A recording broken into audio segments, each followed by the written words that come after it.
The first crack appeared during a concert.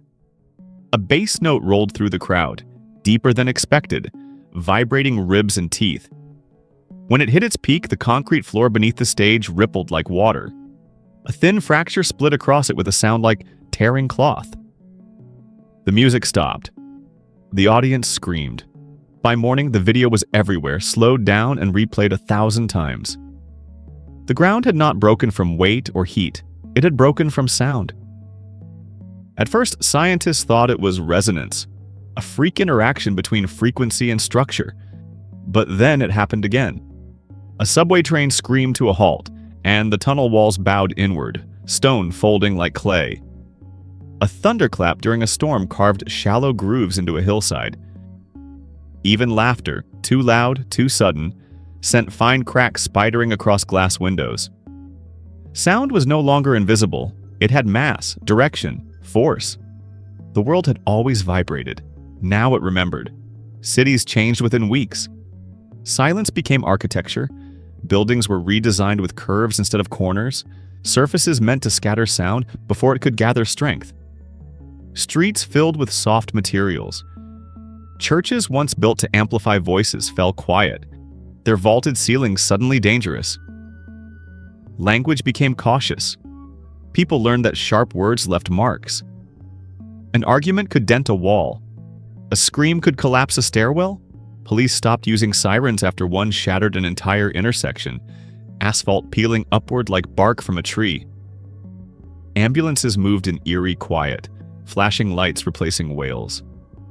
Music became the most dangerous art. Entire genres vanished overnight. Heavy percussion was banned in most countries. Concert halls turned into laboratories, musicians surrounded by engineers measuring vibrations in real time. A single wrong note could fracture a city block. And yet, people couldn't stop. Sound was older than language, older than writing. It demanded expression. The first intentional shaping happened by accident. In a desert, far from cities, a group of scientists tested low-frequency hums, carefully controlled. As the sound pulsed, sand rose and arranged itself into spirals and ridges, intricate as fingerprints. When the tone shifted, the shape softened and flowed into something new. They weren't destroying anymore, they were sculpting. The footage changed everything.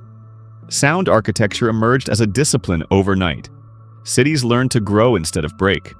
Bridges were reinforced not with steel alone, but with constant harmonic vibrations that held them together like invisible mortar. Cracks could be healed with the right chord, stone settling back into itself as if relieved. Nature responded faster than humanity. Whales rewrote the seafloor with their songs, trenches deepening, coral reorganizing itself around new vibrations. Forests thickened where wind sang through branches just right. Trees growing in curved formations guided by daily sound. Mountains began to hum at dawn, deep notes too low for humans to hear, reshaping themselves grain by grain. People changed too.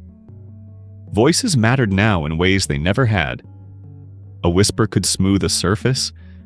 A lullaby could steady a shaking building. Parents sang softly to cracked walls at night, repairing homes one verse at a time. Rage became physically exhausting, its destruction immediate and undeniable. There were disasters. Riots flattened neighborhoods. Explosions reshaped skylines. One uncontained sonic weapon erased a valley, leaving behind glass stone rippled like water frozen mid-splash. After that, treaties were signed in silence, pens scratching louder than any speech. And then came the quiet revolution. Communities gathered not to protest, but to tune. People hummed together, thousands of voices aligning, stabilizing damaged ground beneath their feet. Choirs replaced construction crews. Healing became collaborative, slow, and deeply human. A child discovered the most important truth. Sitting beside a cracked riverbank, she sang without words, a simple, wandering melody. The water stilled. The fractured earth softened and slid gently back into place. She didn't know why it worked. She just listened, and the world listened back. In time, humanity learned restraint. Not silence, but intention. Sound was no longer background noise. It was a tool, A responsibility, a language the planet understood far better than words. Every shout, every song, every breath left a mark. And so the world slowly reshaped itself, not through force or fire, but through resonance. Mountains curved, cities hummed, oceans sang. Reality, it turned out, had always been listening. Humans had simply learned at last how to speak without breaking it.